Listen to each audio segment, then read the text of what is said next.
kepada kami bisa kami terima dan bisa kami terapkan dalam kehidupan kami sehari-hari ya Bapak. Ya Bapak, kami membuka setiap pelajaran kami hari ini hanya di dalam nama Tuhan Yesus. Haleluya. Amin. Amin, amin. Selamat pagi sekali lagi Pagi Pak. kepada adik-adik semua. Saya sudah kembali ke Houston, jadi yuk kita terima kasih adik-adik yang tepat waktu, tidak ada yang terlambat. Ciki, thank you untuk tidak terlambat ya. Yang Anton, yang lain. Agape hari ini nggak kelihatan di mana? Sebentar lagi mungkin masuk Pak. Oh, Oke. Kemana-mana. Oke. Yuk, saya sudah live stream, sudah sekarang saya allow untuk sharing untuk Pak Yusak. Silakan Pak Yusak. Oke, jadi kita masih bicara tentang rapture, hal yang termasuk sulit penafsirannya. Karena itu sampai sekarang ada perbedaan doktrin tentang rapture, bahkan ada 3 tahun, yaitu pre-trib, mid-trib, dan post-trib. Yang masing-masing kita tahu percaya bahwa rapture terjadi sebelum masa kesusahan, yaitu pre-trib, lalu mid-trib di tengah-tengah masa kesusahan, dan post-trib sesudah masa kesusahan berlangsung. Jadi kita sekarang sampai pada pre-trib ya, masih pada pre-trib, di mana saya perlu ingatkan lagi tanda kemunculan antikris. Ini kan tanda pertama dimulainya akhir zaman. Ini yang paling perlu kita ketahui semua, supaya kita tahu apakah kita sudah masuk akhir zaman atau belum. Karena sampai saat ini terus terlalu banyak hamba Tuhan dan para nabi dan mengaku nabi katanya kita sudah masuk akhir zaman ini. Ya, kita bahkan mengatakan kita sudah ada di Meterai ke-4, ke-5, ke-6 dan sebagainya. Yang menurut saya itu kurang tepat, karena tanda pertama dari akhir zaman adalah kemunculan antikris. Ini paling penting kita harus tahu betul, supaya kita mengerti waktu dan kerja Tuhan. Jadi antikris ditandai dengan krisis dunia, ya, krisis dunia yang sangat hebat yang tidak dapat diatasi oleh manusia. Dunia sudah istilahnya rontok, ya. Maka itulah saatnya antikris muncul, karena dia dapat mengatasi krisis dunia tersebut, sehingga dia dapat mengatakan akulah juru selamat dunia. Karena saat itu dia benar-benar menyelamatkan dunia dari krisis ekonomi terutama, dan krisis pandemi sekaligus, karena pandemi dan ekonomi bergandengan. Kita sudah lihat sekarang, saat ini si dunia sedang bergumul benar-benar untuk mengatasi pandemi dan krisis, karena ini dua hal yang tidak dapat dipisahkan. Kalau ada pemerintah atau dunia yang memprioritaskan menangani krisis ekonominya, maka dia akan mengorbankan pandeminya. Kalau ada yang menekankan pandemi dengan lockdown, maka ekonomi akan hancur. Jadi ini satu dilema yang sangat sulit yang belum pernah dialami manusia sejauh ini. Biasanya pandemi dalam waktu 1 tahun bisa diatasi. Tapi kali ini kita melihat tanda-tanda yang mengkhawatirkan sekali, yaitu pandemi ya, setelahnya manusia versus virus itu sampai saat ini skornya manusia masih kalah. Ya, yang leading, yang memimpin itu virusnya. Tanda-tandanya kelihatannya semakin kalah bakal manusia. Karena beberapa ahli mengatakan bahwa virus-virus yang tersebelumnya seperti flu itu contohnya, itu mereka bermutasi 1 tahun 1 kali. Artinya kalau Anda mau bebas dari flu, Anda perlu vaksin setiap tahun dengan vaksin yang baru. Artinya kalau tahun lalu Anda sudah divaksin flu, tahun ini Anda harus cari vaksin baru yang bisa mengatasi virus flu yang baru. 1 tahun 1 kali harus ditemukan vaksin yang baru. Itu aja sudah susah sekali kita mengatasinya. Dan yang terakhir, para ahli tentang COVID ini mengatakan mutasi dari COVID ini terjadi setiap hari. Setiap hari, bukan setiap tahun, setiap hari. Gambar saya kok hilang ya? Pak David, ini saya teman-teman semua bisa melihat dan mendengar saya. Bisa. Bisa.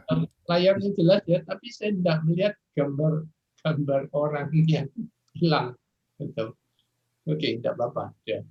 Jadi kayaknya feeling saya kuat sekali bahwa krisis ini terus akan berlanjut dan memuncak nanti pada krisis dunia yang secara ekonomi dan pandemi kita kalah, hancur sama sekali.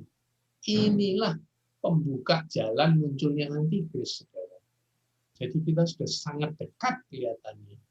Dan kalau masih ada orang yang berpikir bahwa kita akan bisa kembali ke zaman normal seperti sebelum 2019, kayaknya ini tidak akan terjadi.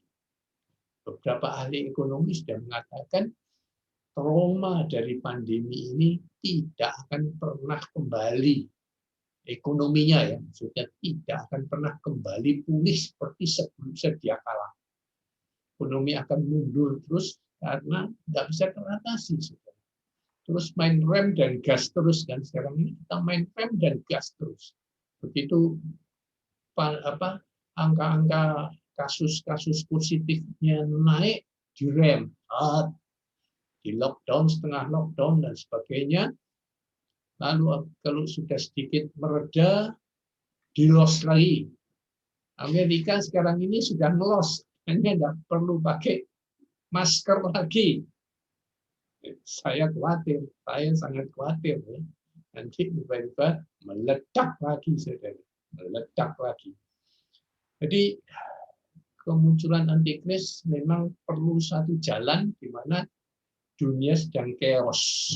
Ya, chaos itu kacau, sama sekali tidak terkendali. Dia nanti akan menyelamatkan dunia, mengatasi krisis ekonomi dengan cara dia yang hebat dan mengatasi pandemi juga. Caranya bagaimana tidak tahu.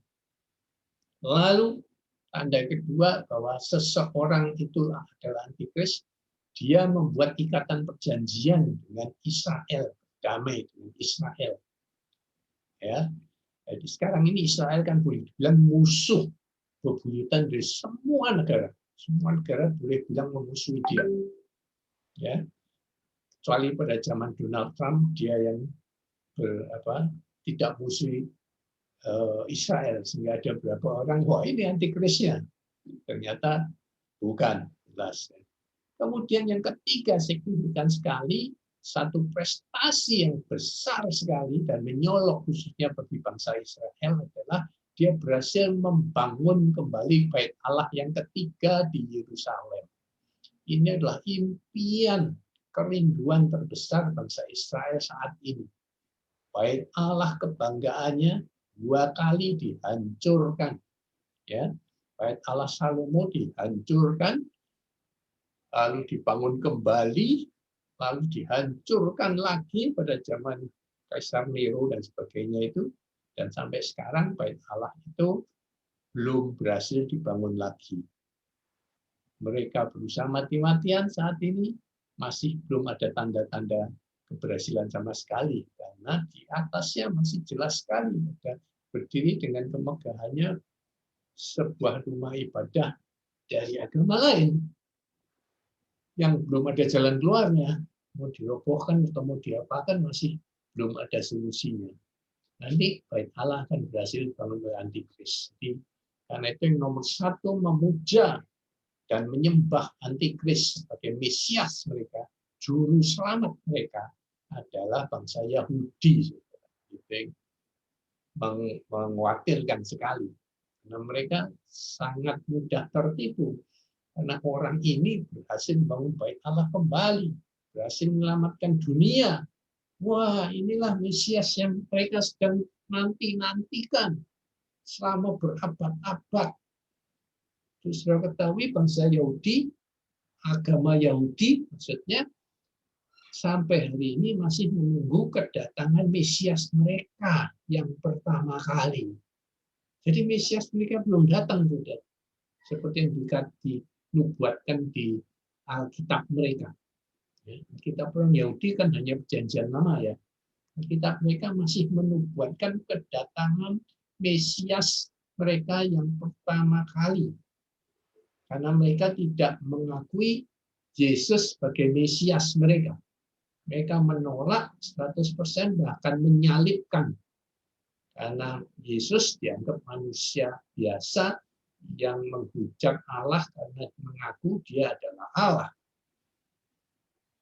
Sedangkan kita sekarang sedang menunggu kedatangan Mesias yang kedua kali. Sungguh kasihan sekali bangsa Israel, umat pilihan Tuhan ini. Ya, sungguh kasihan sekali. Karena itu salah satu tugas sesungguhnya dari gereja saat ini adalah nomor satu, menyadarkan dan mempertobatkan bangsa Israel. Karena mereka benar-benar sedang tersesat. Karena sedang menunggu datangan Mesias mereka yang belum datang-datang. Nanti khawatirnya kalau antikris yang mirip Mesias datang, maka mereka akan mudah sekali tertipu dan akan mengangkat dan menyembahnya sebagai Allah mereka, Mesias mereka yang datang untuk menyelamatkan mereka. Mari kita berdoa untuk mereka semua, saudara, orang Yahudi ini. Apapun juga, jangan pernah kita mengutuk dan benci orang Yahudi, karena mereka adalah umat pilihan Allah sampai hari ini. Janji Allah itu ya dan amin, tidak pernah dia mengingkari janjinya. Bahkan dengan sumpah, dia mengangkat bangsa Israel sebagai bangsa pilihannya. Saudara tahu, sampai saat ini, para ahli teolog dapat membuktikan, mengkonfirmasi bahwa sampai hari ini, janji itu bahwa bangsa Israel adalah umat pilihan Allah itu masih digenapi secara harfiah. Salah satu buktinya, saudara, bahwa 60% dari pemenang hadiah Nobel, ya, hadiah Nobel ya, hadiah Nobel itu setiap tahun diberikan pada para ahli di berbagai bidang, ya, dari bidang ekonomi. Adik-adik mengerti mengenai hadiah Nobel? Enggak. Kalau enggak, tolong dijelaskan sedikit, Pak Yusak. Jadi Nobel itu nama seseorang yang dia mendedikasikan dananya, suatu dana yang sangat besar, itu semacam dana abadi, tidak habis-habis itu, setelah dia meninggal pun masih terus berjalan proyek ini. Yaitu setiap tahun mereka mencari orang-orang terbaik di dunia, di bidangnya masing-masing. Misalkan pemenang hadiah Nobel perdamaian tahun ini diberikan pada siapa? Yaitu orang yang tahun ini berprestasi terbaik untuk mengadakan perdamaian. Perang konflik dua bangsa misalkan dapat didamaikan, dapat hadiah Nobel. Atau ada hadiah Nobel untuk bidang ekonomi. Orang-orang yang ahli dalam bidang ekonomi berhasil menemukan suatu teori baru atau satu implementasi baru dari dunia ekonomi agar ekonomi dunia makin baik misalnya. Itu diberi hadiah Nobel. Lalu ada hadiah Nobel ilmu kedokteran, ada khusus itu yang menemukan obat-obat baru, itu diberikan hadiah Nobel. Jadi penghargaan hadiah Nobel sangat bergengsi, saudara, karena dipilih oleh satu panitia yang ahli, pakar-pakar di bidangnya masing-masing. Kemudian mereka memilih satu orang pada setiap bidang keahlian untuk diberikan hadiah Nobel setiap tahunnya. Dan Saya kira itu tentang jasa Nobel secara garis besar Anda sudah dapat pahami. Sekarang datanya sampai dengan hari ini, dari semua pemenang hadiah Nobel, dari awal sampai sekarang ini, ternyata 60% daripada pemenang itu adalah orang Yahudi. 60%. Orang Yahudi. Orang Yahudi di dunia ini tidak banyak, saudara. Bangsa Israel tidak pernah menjadi bangsa yang besar dalam arti jumlah. Sampai hari ini hampir sama dari sejak perjanjian lama Musa sampai sekarang. Orang Israel yang bisa dihitung itu secara resmi ya sekitar 10 jutaan. Kalau pada zaman Musa kan dikatakan ada 2 jutaan. Itu 2 jutaan hanya pria yang dihitung sebagai kepala keluarga. Kalau bersama seluruh anggota keluarganya, anak dan istri, diperkirakan sekitar 10 juta. Dari dulu sampai sekarang, sudah ratusan tahun, itu bangsa Israel tidak pernah berkembang lebih banyak. Saudara. Entah kena bencana alam, entah dibuang oleh Tuhan, entah kena Holocaust. Holocaust, saudara, tahu Holocaust ya? Holocaust itu adalah kejadian di Perang Dunia Kedua, di mana Hitler membunuh 6 juta orang Yahudi. 6 juta saudara yang dibunuh oleh Hitler dan diseksa di dalam kamp konsentrasi. Pernah dengar ya itu sejarah, pasti saudara sudah belajar bahwa pada Perang Dunia Hitler, diktator dari Jerman itu, orang terjahat di dunia mungkin sampai saat ini saya pikir, itu telah membunuh 6 juta orang Yahudi hanya karena alasan kebencian pribadi dia. Karena semasa kecil dia pernah dihina atau diapain oleh orang Yahudi gitu. Lalu setelah jadi diktator, penguasa dunia, dia ngumpulin orang-orang Yahudi, masukin ke satu kamp konsentrasi, dan setiap malam mereka dibakar. Setiap malam ada satu rombongan orang dibakar, dimasukkan dalam satu ruangan gas. Seperti sekarang kalau orang dikremasi. Tapi mereka dikremasi hidup-hidup. Dalam keadaan hidup disuruh masuk ruangan tersebut, lalu dibakar, disemprot dengan api gas mereka. Itu kejahatan luar biasa besarnya. Berkali-kali, saudara. Kenapa Allah berkali-kali menghukum, membuang, dan sebagainya orang Israel? Saking cintanya, saudara. Jadi dia sangat peduli. Itu Israel itu berdosa, mulai menyembah berhala, terutama itu kesukaannya bangsa Israel, maka Tuhan hukum keras sekali. Kalau yang lain enggak, saudara. Yang lain Tuhan tidak pernah keras seperti itu. Bisa bangsa pilihannya dia sangat keras. Sekali lagi menunjukkan itu bahwa Tuhan sangat peduli, sangat care. Biar tidak bertumbuh jumlah bangsa ini, tidak jadi bangsa besar, tidak apa-apa, asal tetap murni dan tetap hanya menyembah Allah mereka Yahweh. Pada dasarnya sekarang orang Israel itu tinggal orang Yahudi. Yahudi dengan Israel berbeda. Ya, orang sering mencampur adukan.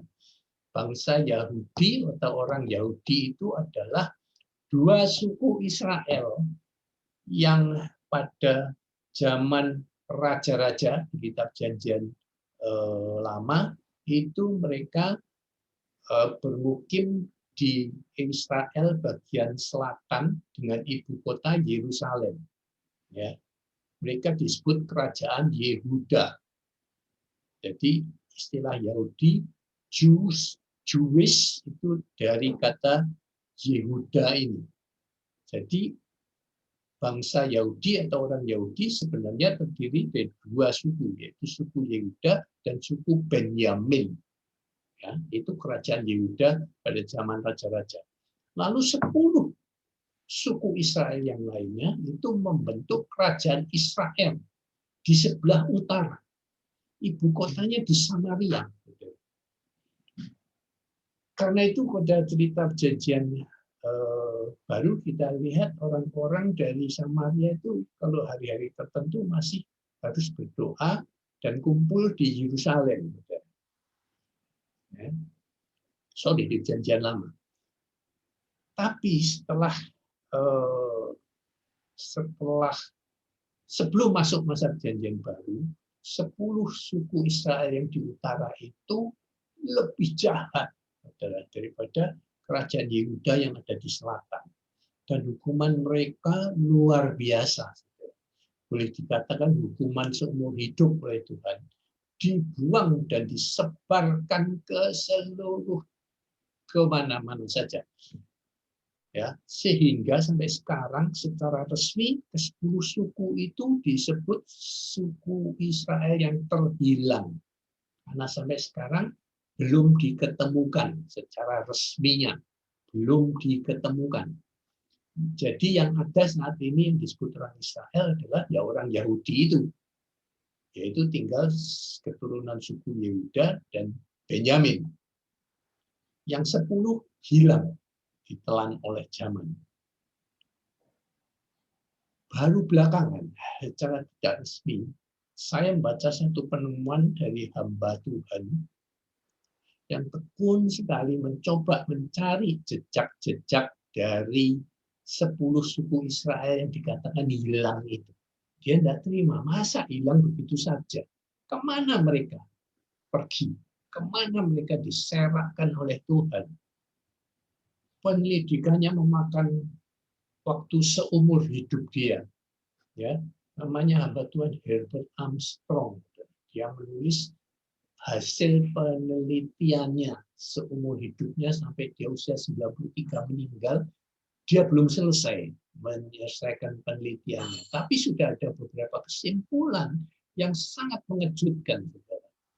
Dia memulai dengan menemukan suatu tahta atau singgasana di daerah Skotlandia, di mana di situ ada di bawah dari singgasana tersebut ada tulisan dari Nabi Yesaya, pesan-pesan Nabi Yesaya, di mana dari situ disimpulkan bahwa saat itu Nabi Yesaya ada di daerah sekitar Skotlandia, mungkin dia khusus pergi ke sana untuk menobatkan itu memahkotai seseorang keturunan Israel untuk jadi raja. Karena saat itu kerajaan Israel dan Yehuda sudah dalam pembuangan dan hilang, ya. Kerajaan Yehuda pun dibuang dan raja terakhir itu Raja Sedekia. Setelah mati tidak ada lagi. Di Israel tidak ada lagi raja. Yehuda maupun kerajaan Israel tidak ada rajanya. Mereka sebagian dibuang oleh Tuhan secara resmi, bagian ke Babilonia, ke Persia dan sebagainya. Dan sebagian lagi ada yang mengungsi dan melarikan diri karena takut dijadikan budak oleh raja-raja Persia dan raja Babilonia tadi. Dan singkat cerita, ada satu keturunan dari raja Israel yang lari ke Irlandia, dan ada satu lagi yang masih berdarah bangsawan keturunan raja Yehuda yang mengungsi ke Skotlandia. Kemudian tentu oleh kehendak Tuhan mereka dipertemukan dan mereka kawin, saudara, menikah, diberkati oleh Nabi Yesaya dalam pengungsian dan sekaligus dimahkotai menjadi raja karena Yesaya percaya raja di Israel harus ada terus sepanjang zaman. Jadi ini raja dalam pelarian. Raja dalam pelarian yang tidak berani mendeklarasikan dirinya sebagai raja, walaupun sudah dinobatkan oleh Nabi Yesaya. Kemudian mereka menghasilkan turun-temurun. Suatu saat mereka kemudian bermigrasi ke selatan sampai ke London. Dan pada akhirnya pada satu masa tertentu yang mereka sudah merasa tidak berbahaya, mereka baru mendeklarasikan diri sebagai raja.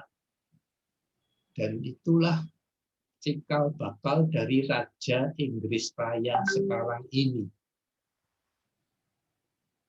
Raja Inggris Raya sekarang ini. Menurut nubuatan di Alkitab, kerajaan atau raja dari Israel dan Yehuda ini tidak akan berkesudahan sampai akhir zaman. Karena itu hamba Tuhan Herbert Armstrong ini sangat termotivasi untuk mencari kebenaran ayat ini. Sebab secara sejarah, sejak Raja Sedekia dibuang, sudah selesai, habis kerajaan Israel dan Yehuda tutup buku, tidak ada raja lagi di Israel dan di Yehuda. Tapi karena nubuatan mengatakan bahwa janji Tuhan kepada Daud ini, saudara, ya, janji Tuhan kepada Daud. Janji Tuhan pada Daud termasuk satu janji atau covenant, ya istilahnya covenant, itu ikatan janji. Covenant antara Tuhan dengan manusia itu suatu ikatan janji yang pada umumnya bersyarat. Jadi kalau engkau melakukan ini, maka Tuhan akan melakukan ini. Janjinya akan dipenuhi. Tapi kalau engkau mengingkari perjanjian itu, maka janji Tuhan tidak berlaku lagi. Tetapi ada covenant yang non-conditional, unconditional covenant, yaitu satu ikatan janji yang tidak ada syaratnya, tidak ada ikatannya. Salah satunya unconditional covenant ini adalah janji Tuhan pada Abraham. Dan yang kedua adalah janji Tuhan kepada Daud. Ya, itu unconditional. Saat itu Tuhan janji tahtamu akan terus-menerus ada sampai akhir zaman. Para teolog pada umumnya menafsirkan ya tahta Daud itu diteruskan oleh Yesus. Yesus kan anak Daud. Jadi ya benar kan, tahta Daud sampai sekarang masih berlaku, masih Tuhan pertahankan, karena lanjutan dari tahta Daud itu jatuh pada Yesus, dan Yesus ya tentu saja abadi. Tetapi hamba Tuhan Herbert Armstrong ini tidak puas dengan penjelasan dan penafsiran para teolog ini, karena oke, itu mungkin secara spiritual benar, tetapi janji Tuhan itu bukan hanya berlaku secara spiritual, tapi juga berlaku secara jasmaniah, berlaku secara harfiah. Itu namanya covenant. Ya. Karena itu, dia harus memastikan bahwa kerajaan Israel, rajanya tidak pernah berhenti menjadi raja sampai akhir zaman. Dan setelah dia menemukan bahwa tahta kerajaan Inggris itu adalah lanjutan keturunan dari kerajaan Israel dan Yehuda, yang bahkan sudah dipersatukan oleh ikatan pernikahan, itu kita tahu sampai sekarang Ratu Elizabeth itu adalah rajanya Inggris, yang kalau melihat saja secara sifat konservatifnya bangsa Inggris, saya sendiri sangat heran dengan sifat konservatifnya bangsa Inggris. Inggris itu sangat konservatif. Bangsa yang begitu modern, masih percaya mau pakai raja, masih mengakui rajanya dan menghormatinya luar biasa. Padahal sekarang bangsa-bangsa modern sudah umumnya sudah tidak setuju lah, tidak memakai sistem monarki lagi. Tinggal berapa sih sistem monarki di dunia ini? Tinggal sangat sedikit. Yang lain boleh dibilang tenggelam, dalam arti mereka tidak terlalu menonjolkan diri lah. Seperti Belanda tidak menonjolkan diri, Spanyol juga masih ada rajanya, tapi sama sekali seperti tidak ada gitu. Tapi kalau Inggris kan masih menonjol sekali. Rajanya atau ratunya itu masih menonjol sekali. Dan melihat sifat konservatifnya bangsa Inggris sampai sekarang, itu saya sangat percaya bahwa kerajaan Inggris sampai Tuhan datang ya tetap masih ada, saudara. Itulah membuktikan bahwa janji Tuhan pada pada Daud itu benar-benar Tuhan laksanakan dengan konsekuen. Walaupun bangsa Israel luar biasa suka berontaknya, terus-menerus berontak. Saya sampai hari ini heran, kenapa kok Tuhan itu pilih Israel sebagai bangsa umat pilihannya? Kayaknya tidak ada bangsa lain yang lebih baik daripada Israel. Ya, rasanya sangat banyak bangsa yang lebih baik dari Israel. Tapi kenapa Tuhan memilih Israel? Ini salah satu jawabannya, itulah hak kedaulatan Tuhan. Nanti saya akan kasih satu latihan tafsir ayat. Kenapa Tuhan mengatakan aku mengasihi Yakub, tapi aku membenci Esau? Ini ayat yang sangat dahsyat, sangat kontroversial. Allah mengasihi Yakub, membenci Esau. Yakub itu kan Israel, ya. Kenapa ada ayat sampai seperti itu? Katanya Allah itu kasih. Kok dia bisa membenci, ya, Esau? Nanti itu kan saya kasih kepada saudara sebagai satu latihan tafsir ayat yang menarik sekali, karena aneh sekali. Jadi memang tentang tadi penemuan orang Herbert Armstrong menemukan akhirnya keturunan Israel yang 10 suku yang terhilang itu akhirnya ketemu di Eropa Barat. Semuanya nyebar ke Eropa Barat sekarang. Dia mulai menemukan pertama-tama adalah suku Dan. Karena suku Dan itu sangat khas, punya satu ciri khas. Dia nomaden memang, zaman itu biasa nomaden, apalagi ini memang diserahkan oleh Tuhan. Di satu ciri bangsa Dan, dimanapun mereka pernah tinggal, mereka akan memberi nama tempat itu dengan Dan, ya, dengan Dan atau Den dalam ucapan-ucapan bahasa yang lain, Dan atau Den. Kalau kita Dan, Inggris menyebutnya sudah Den. Nah, itu pertama kali dia menemukan suku Dan itu adalah Denmark. Denmark dan pertama ketemu, oh ini suku Israel yang suku Dan yang suka meninggalkan bekas-bekas tempat yang dia pernah tinggali dengan nama sukunya dia.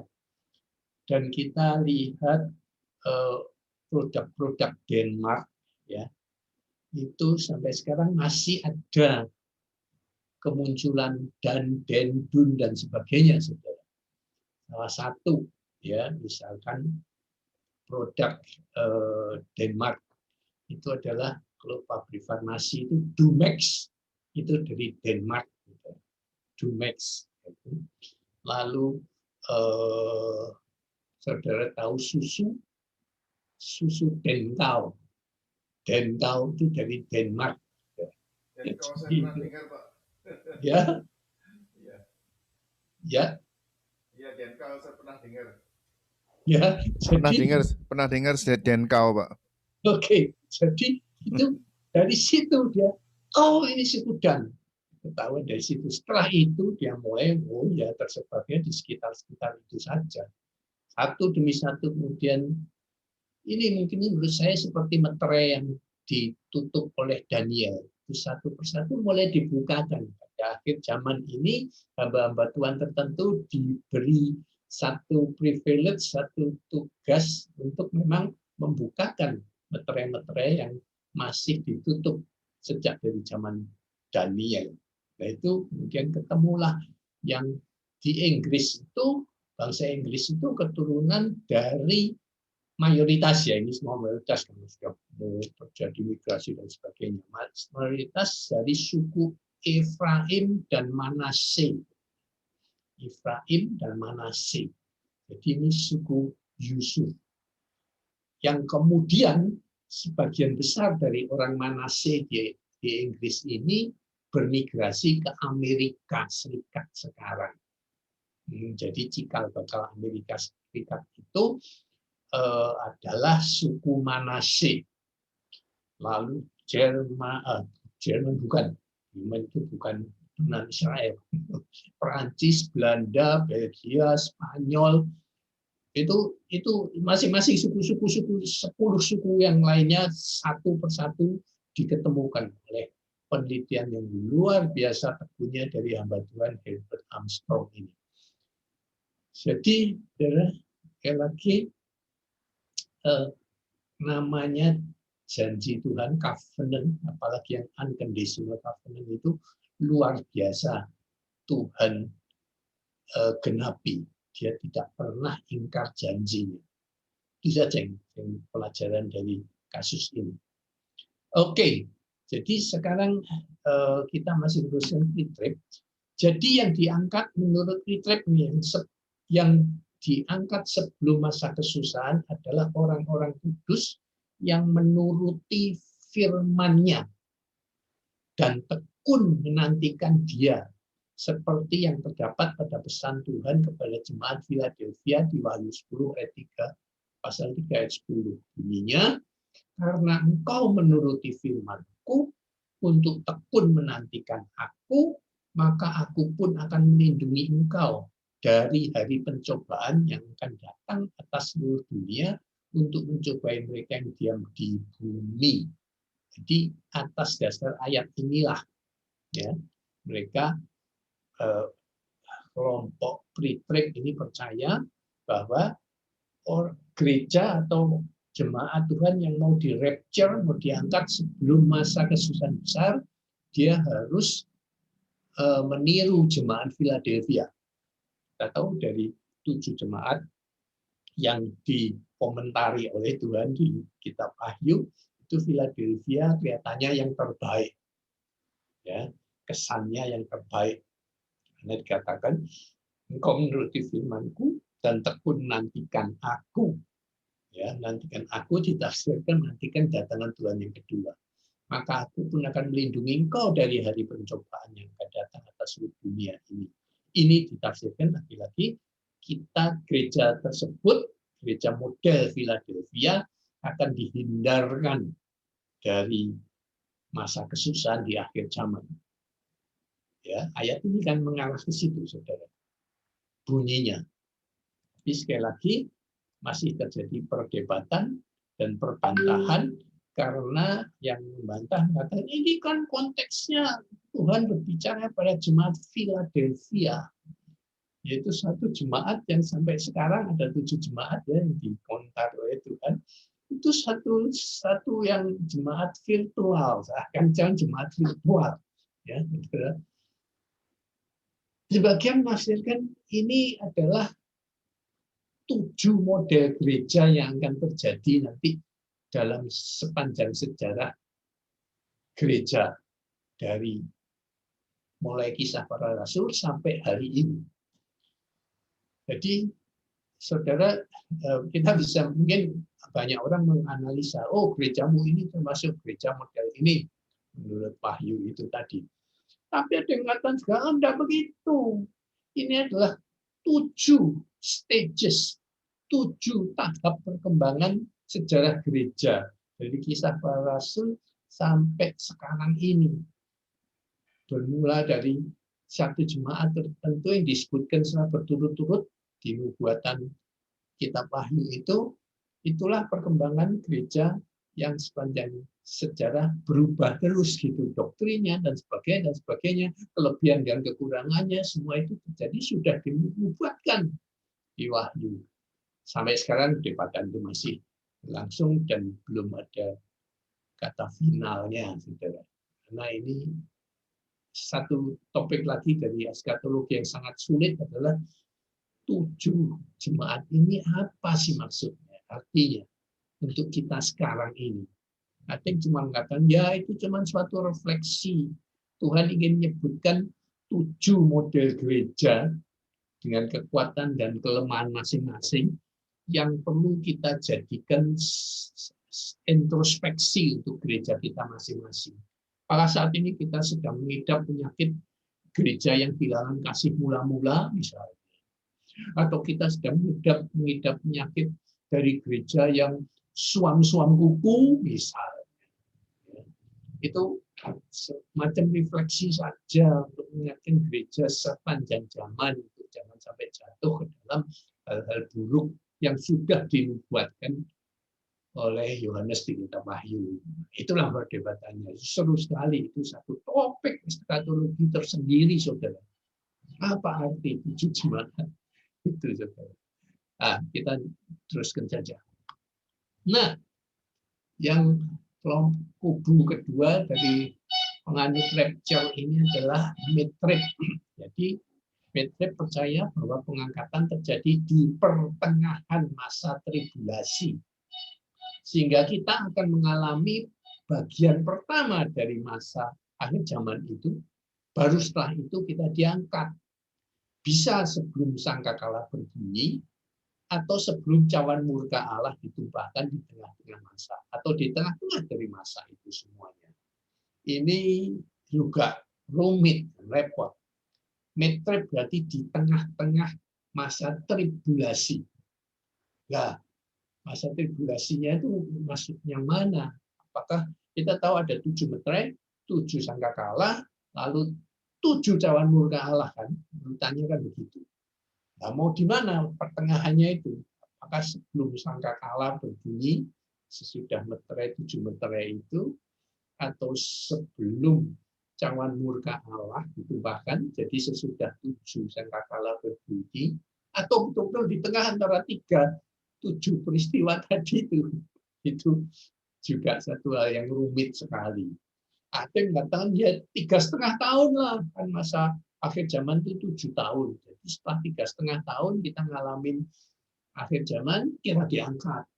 Itu pas di tengah-tengah.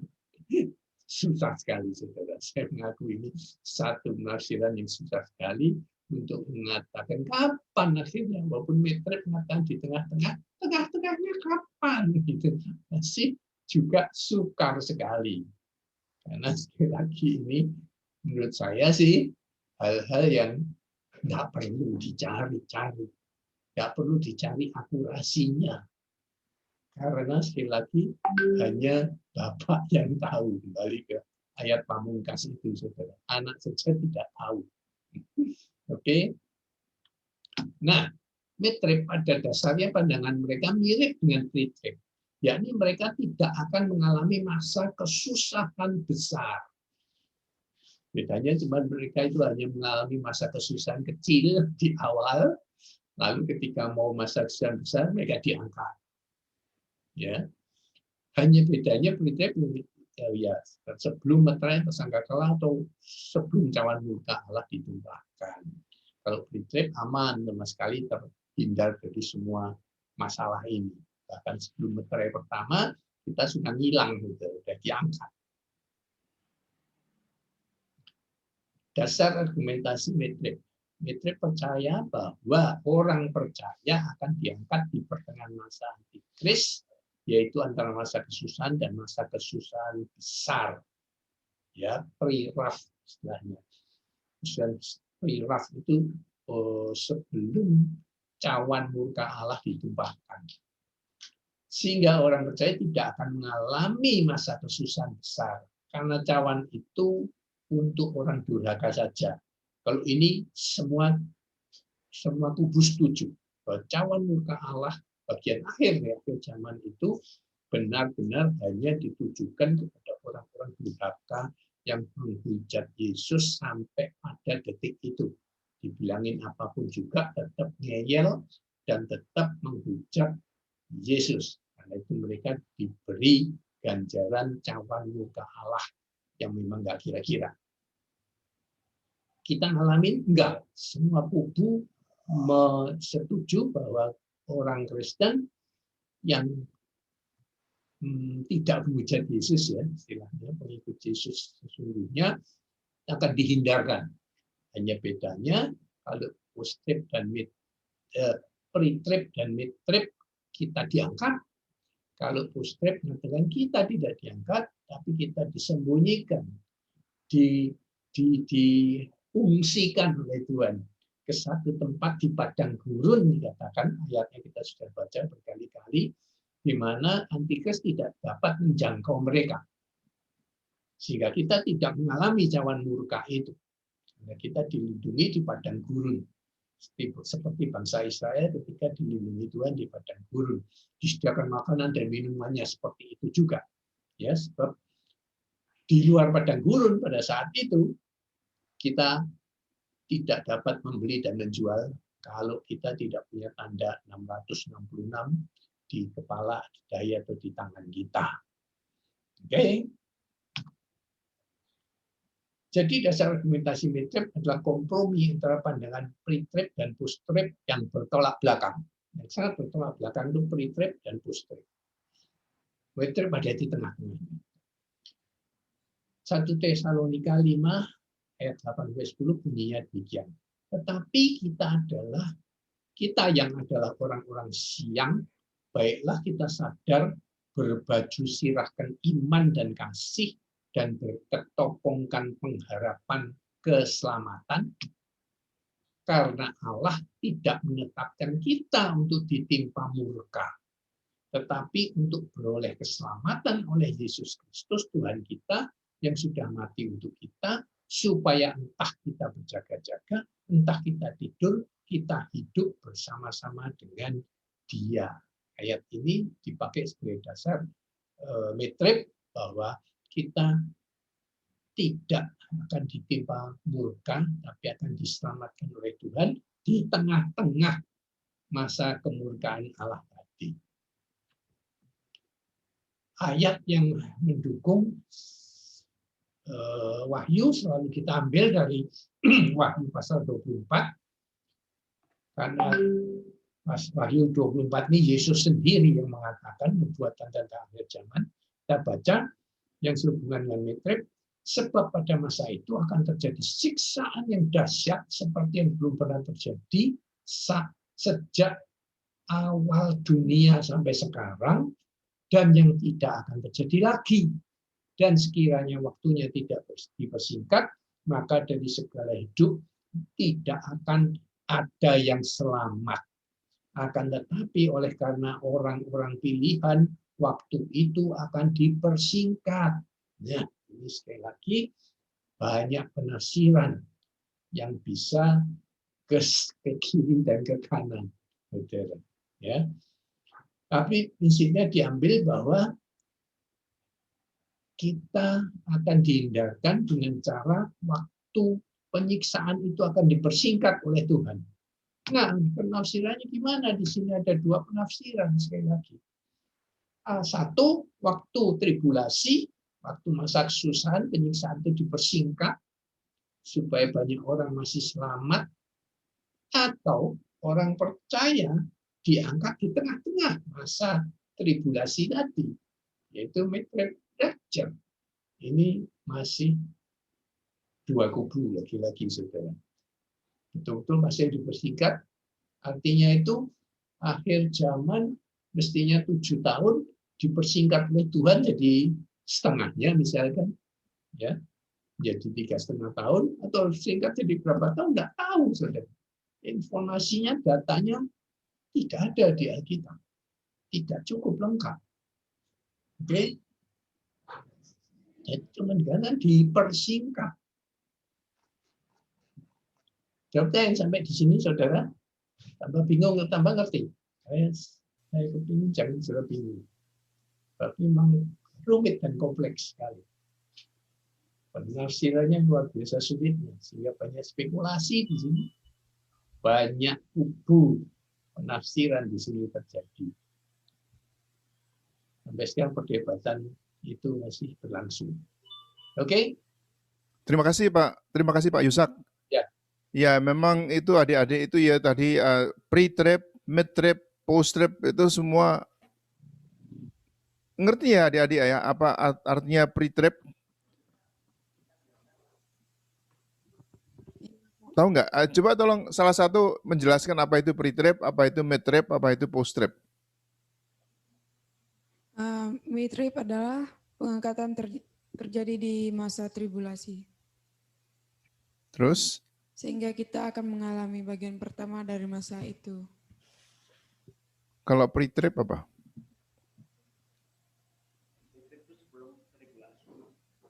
Kalau pre-trib masa sebelum tribulasi, Pak. Iya, sebelumnya tribulasi kita sudah diangkat, begitu kan? Ya, Seperti Ya. lagu zaman dahulu itu, kalau kesusahan datang, ku pergi gitu kan? Ya. seperti ya, enak banget itu orang Kristen itu sebelum masa kesusahan udah terus diangkat begitu. Itu pre-trib. Mid-trib itu di tengah-tengah kesusahan diangkat. Kalau post-trib itu apa? di akhir, Pak. Di akhir, ya. Jadi kita Betul begitu Pak Yusak. Terus gimana apa? betul sekali, Menjelas. betul sekali itu. Semua prinsipnya begitu. Jadi post-trib itu yang paling menderita istilahnya. Kita tidak diangkat sampai akhir zaman selesai, saudara. Waktu kedatangan Tuhan Yesus baru kita diangkat. Jadi kita ngalami semua siksaan istilahnya di akhir zaman itu. Oh begitu. Post-trib. Jadi itu yang paling tidak populer. Yang paling populer itulah pre-trib. Hampir mayoritas gereja percaya pre-trib bukan karena mereka yakin penafsirannya benar, tapi karena itu harapan mereka terjadinya pre-trib yang benar gitu ya. Iya, Jadi, iya, paling betul, Pak. difavoritkan oleh gereja bukan karena mereka yakin itu doktrin yang paling benar penafsirannya, tapi itu harapan mereka. Kalau bisa janganlah kita ngalamin masa kesusahan itu, yang benar aja.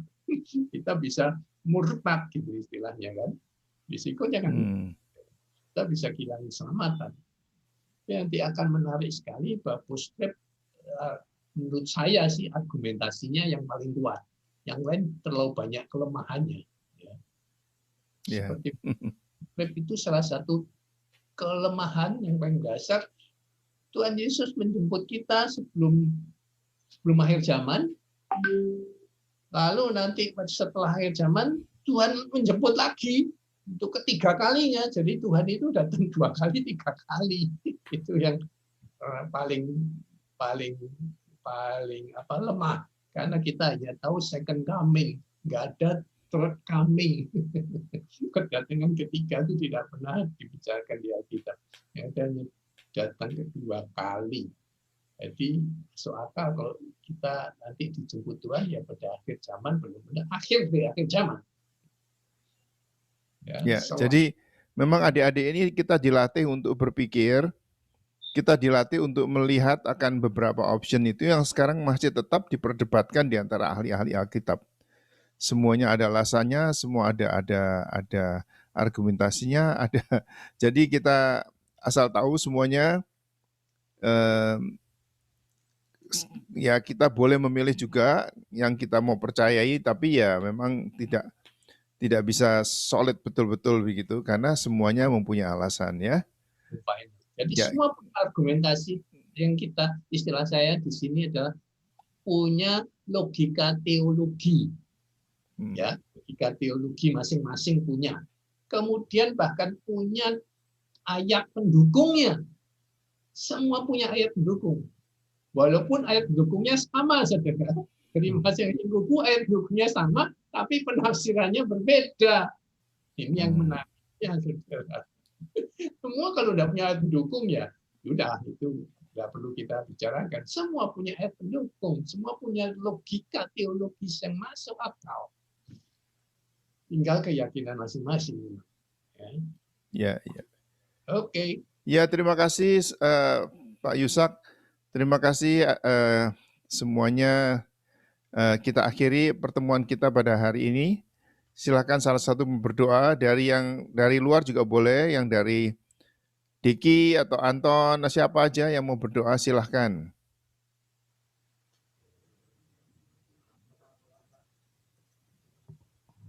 Oke, mari kita bersatu dalam doa. Terima kasih.